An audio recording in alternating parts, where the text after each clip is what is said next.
तो कैसा रहा ये बजट? व्यापारी वर्ग में कितना उत्साह है? क्या इस बजट से उन्हें फायदा होता हुआ नजर आ रहा है? आम लोग जो मिडिल क्लास है उनके लिए इस बजट में क्या खास है? तमाम चीजों को हम समझने की कोशिश करेंगे। इस वक्त हमारे सहयोगी अरुण बर्नवाल धनबाद से हमारे साथ जुड़े हुए हैं चेंबर भवन में। वो सीधे रुख करते हैं उनका। अरुण, व्यापारी वर्ग इस बजट को कैसा बता रहा है? क्या व्यापार में इससे तेजी आएगी? क्या आकलन किया जा रहा है?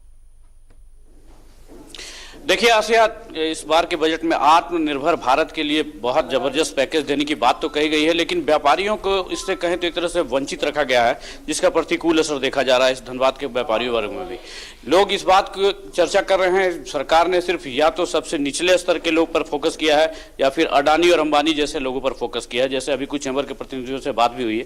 अब हमारे साथ जिला चैम्बर के महासचिव अजय लाल हैं। अजय जी, क्या इस बजट में है? सरकार ने आत्मनिर्भर भारत के लिए बहुत विस्तृत पैकेज देने की घोषणा कर रखी है। क्या लगता है आपको, किस तरह का बजट? देखिए, सबसे पहले तो हम न्यूज 11 को धन्यवाद देना चाहते हैं कि आपने जिस तरह से एक परिचर्चा का माहौल बनाया और लाइव कर रहे हैं। ये सही बात है, व्यापारियों का एक दर्द है। ये जो बजट है, ये तीसरा बजट है सरकार के इस सेशन में, और बहुत ही उम्मीद थी। हम लोग ये बराबर देखते हैं कि चाहे जो निम्न स्तर के लोग हैं या अपर क्लास के लोग हैं, उन लोगों के लिए सरकार सोचती है। जो मध्यम वर्गीय है उसके लिए सरकार बिल्कुल भी नहीं सोचती है। बजट का कुछ पॉइंट्स हमारे पास है। बजट देखने से यह महसूस होता है कहीं ना कहीं चुनावी बजट है। जैसे आपको लग रहा है कि बंगाल, आसाम और तमिलनाडु में चुनाव होने वाला है, तो आपने देखो कई हजार, कई 100 रोड का निर्माण करने का घोषणा कर दिया गया। झारखंड के लिए कुछ भी नहीं किया गया और व्यापारियों के लिए तो कुछ भी नहीं किया गया। अब कोरोना में जिस तरह से व्यापारी हताहत था, बैंक का ब्याज है। अब देखिए, बिजली को भी प्राइवेटाइजेशन कर रहे हैं लोग। बिजली को भी इन्होंने लिखा है कि बिजली के लिए एक से अधिक व्यवस्था होगी और ग्राहक बिजली के लिए खुद चुन सकेंगे कंपनी। मतलब निजी कंपनियों की ओर सरकार बिल्कुल ध्यान दे रही है।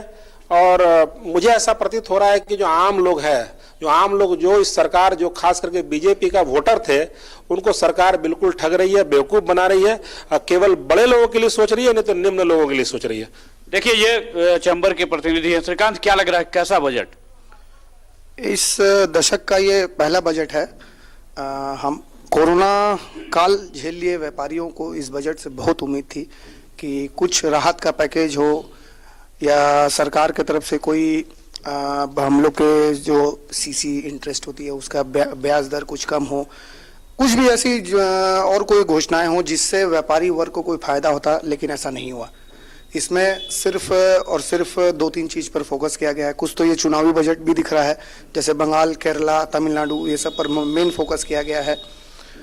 और हम लोग जैसे व्यापारी, झारखंड तो छोड़ दीजिए, व्यापारी वर्ग को एक आशा थी, लेकिन इस बजट में कुछ भी नहीं है। हमारे लिए थोड़ी निराशाजनक बात है। देखिए, कुछ नहीं है। आपको क्या लगता है, व्यापारियों को सही में बाइकाट किया गया, जबकि आत्मनिर्भर भारत के लिए सरकार ने विशेष पैकेज का घोषणा कर रखी? नहीं, ऐसा है कि ये जो बजट है, इसमें बहुत से इन्होंने सुधार भी किया है।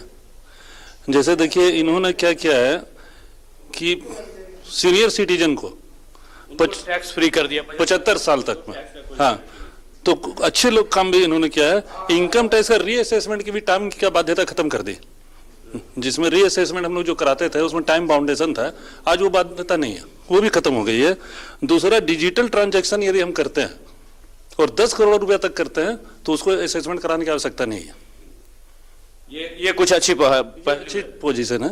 देखिए आसिया, ये अभी तो उसका पूरा विश्लेषण बाकी है, बहुत अर्लियर है बहुत कुछ कहना, लेकिन जो अच्छे पहलू हैं उसका भी जिक्र हो रहा है। लेकिन मैक्सिमम जो व्यापारी वर्ग है वो इससे नाराज है, इस बजट से, क्योंकि निश्चित रूप से इनको बहुत सारी अपेक्षाएं थी इस कोविड काल में उनको सपोर्ट इस बजट में मिलने का, लेकिन वैसा दिखा नहीं। चलिए, सरकार ने अरुण हमारे साथ इस वक्त बीजेपी ऑफिस हमारे सहयोगी राजेश भी जुड़े हुए हैं। राजेश के पास चलते हैं।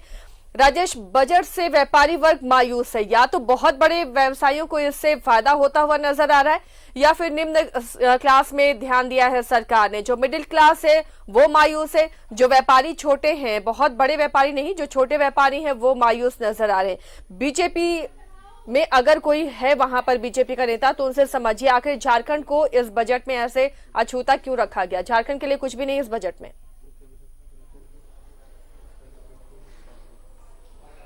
देखिए, जैसा कि केंद्रीय वित्त मंत्री ने पहले ही कहा था कि देश के लिए ये बजट खास होगा, क्योंकि ये कोरोना संकट काल चल रहा है। ऐसे में कोई भी प्रोविजन नहीं करना, यही एक बड़ी राहत की बात है। जो यहाँ पर बीजेपी ऑफिस में कुछ एक्सपर्ट्स आए हुए थे, विभिन्न सेक्टर से कुछ प्रोफेसर्स थे, कुछ से कंपनी सेक्रेटरीज थे, उन लोगों का कहना था कि कम से कम कोई एक्स्ट्रा बर्डन लोगों पर नहीं डाला गया है। ये कम बड़ी बात नहीं है और इस लिहाज से देखें तो काफ़ी अच्छा बजट है। हमारे साथ अभी जुड़ेंगे बाबूलाल मरांडी जी, हम उनसे आपको रूबरू कराते हैं और उनसे जानेंगे कि बजट में उन्होंने क्या खास देखा है और उन्होंने बड़ी तारीफ की है कि बजट कैसा होगा। सर देखिए, बाबूलाल जी हैं हमारे साथ और सर बजट कैसा लगा, पहले ये इम्प्रेशन आप बताएं। देखिए, बजट बहुत ही अच्छा बजट था। तो सर आप बजट में इसलिए कह रहा हूँ कि लोग बिल्कुल डरे हुए थे कि पता नहीं कि भारत सरकार इस कोरोना के काल में कौन सा किस क्षेत्र में टैक्स लगा देंगे। लेकिन आपने देखा होगा कि इस संकट की घड़ी में भी देशवासियों के ऊपर कुछ भी बोझ भारत सरकार ने नहीं डाला। तो मैं कह सकता हूं कि बजट काफ़ी अच्छे थे और किसानों पर जिस प्रकार से फोकस पहले से ही सरकार उस पर काम कर रही है और आगे के लिए भी उन्होंने की, तो इसलिए मैं तो कहता हूं कि बजट गांव, गरीब, किसान, मजदूर इनको ही पूरी तरह से समर्पित है। और के हिसाब से कुछ बताएं स्पेसिफिक, क्या अच्छा लगा आपको? नहीं, क्या अच्छा, हर चीज अच्छा था। आपने देखेंगे कि विकास के क्षेत्र में भी, जैसे रिसर्च के क्षेत्र में भी काफ़ी बजट में प्रावधान किया गया। तो ये क्षेत्र भारतवर्ष में बड़ा निगलेक्ट किया जाता था और जब से देश में मोदी जी के नेतृत्व में सरकार बनी है और इस क्षेत्र में उन्होंने काफ़ी जोर लगाया और इसका परिणाम भी आप देख रहे होंगे देश में। जिस प्रकार से नए नए चीज़ें, खास करके आप देखें डिफेंस के क्षेत्र में ही देखिए,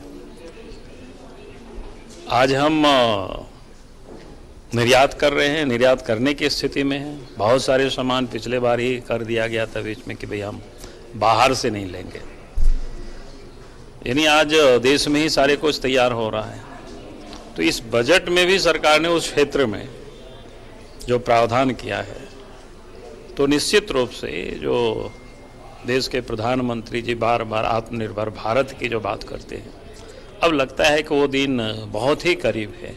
भारत अपने पैरों पर खड़ा हो जाएगा, आत्मनिर्भर बन जाएंगे। सर विपक्ष का कहना है कि बजट बहुत राहत देने वाला नहीं है और क्योंकि टैक्स बोझ नहीं डाला गया लेकिन रिलीफ भी नहीं मिला, चूंकि लोग संकट काल से गुजर रहे हैं, उनकी आमदनी घट गई है। इस तरह के आरोप विपक्ष की ओर से। देखिए, आरोप तो लोग लगाएंगे ही। टैक्स नहीं दिया गया, वही मैं समझता हूं कि बड़ी रिलीफ है। और फिर आपने देखा होगा कि इंफ्रास्ट्रक्चर के क्षेत्र में जो काम हो उस पर जो पैसे लगाए गए हैं, तो ये अपने आप में बड़ी बात है। फिर रोजगार सृजित होंगे। जब रोजगार सृजन जब होगा तो स्वाभाविक है कि लोगों के जेब में पैसे आएंगे, क्रय शक्ति उनकी बढ़ेगी। तो सरकार ने विशेषकर उस ओर ध्यान दिया है, अपने जो कैसे रोजगार के अवसर बढ़े उस पर विशेष ध्यान दिया गया है। फॉरेन इन्वेस्टमेंट का जैसे आप बीमा सेक्टर में देखे, उसे 74% कर दिया गया। क्या इसके कहीं निजीकरण की दिशा में एक और कदम नहीं कहा जाएगा? मैं तो बार बार कहता हूं कि भाई हम प्रतिस्पर्धा से क्यों डरते हैं। जब तक प्रतिस्पर्धा नहीं होगी, मैं तो कई क्षेत्रों को कहता हूं कि आप याद करिए, पहले हवाई जहाज में कुछ एक लोग यात्रा करते थे, क्योंकि हवाई जहाज भी कुछ एक लोग चलाते थे, मोनोपोली था एक प्रकार से। आज आप देखेंगे आसमान में इतनी हवाई जहाज उड़ रहा है, इतनी कंपनियों की उड़ रही है। अब जो एक मजदूर भी है, जो हवाई चप्पल भी पहने हुए हैं, वो आज हवाई जहाज में यात्रा कर पा रहे हैं। पहले हमें याद है कि हम गांव से शहर आते थे तो एक खटारा बस हुआ करती थी, उसमें खटमल भी हुआ करते थे, तो हालत बहुत ही खराब था। अब तो इतनी लग्जरी कारें क्या बोलते हैं बसें आ गई है और निजी क्षेत्र के लोग चला रहे हैं और बड़ी अच्छी सर्विस लोग दे रहे हैं, कहीं कोई दिक्कत नहीं है। तो इसलिए मैं कह रहा हूं कि हर क्षेत्र, मैंने तो एक प्रतीक के रूप में एक दो उदाहरण दिए। पहले शिक्षा के क्षेत्र में भी देखेंगे, गिने चुने रांची में ही निजी विद्यालय हुआ करता था, तो हम लोग बहुत परेशान होते थे उस समय। कोई भी लोग आते थे थोड़ा पैरवी कर दे, बाकी अब तो इतनी सारे ऑप्शन है लोगों के पास और अच्छे अच्छे विद्यालय है, अच्छे अच्छे पढ़ाई हो रहे हैं, वहाँ से बच्चे पैदा हो मैंने तैयार हो रहे हैं बढ़िया से। तो इसलिए ये जो भय दिखाना कि नहीं साहब ये बड़ा मोनोपोली हो जाएगी, तो मोनोपोली तब होगी जब कोई एक व्यक्ति, उसमें से एक खिलाड़ी जब खेल के मैदान में उतारते हैं तो फिर कोई मोनोपोली कहीं नहीं होता है। फिर अगर कोई गड़बड़ करे तो उसके लिए तो सरकार बैठी हुई है। तो सर कुछ राज्यों के लिए विशेष प्रावधान किए गए हैं चुनाव के लिहाज से, पश्चिम बंगाल, केरल, तमिलनाडु, असम।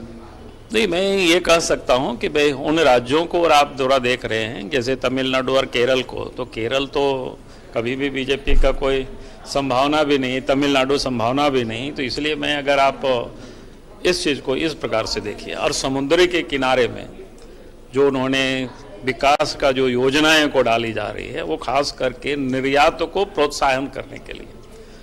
हम अगर उस क्षेत्र में विकास नहीं करेंगे, उस क्षेत्र को हम डेवलप्ड नहीं करेंगे, तो फिर हम जितना निर्यात की बात जो सोच रहे हैं तो वो नहीं हो पाएगी, क्योंकि सबके सब निर्यात हवाई मार्ग से होता है, वो महंगे भी होते हैं। तो इसलिए समुद्रीय जो तट है, जहाँ पर बंदरगाह है, उसको ठीक करने की। तो सर झारखंड को भी तो कुछ दिया जा सकता था।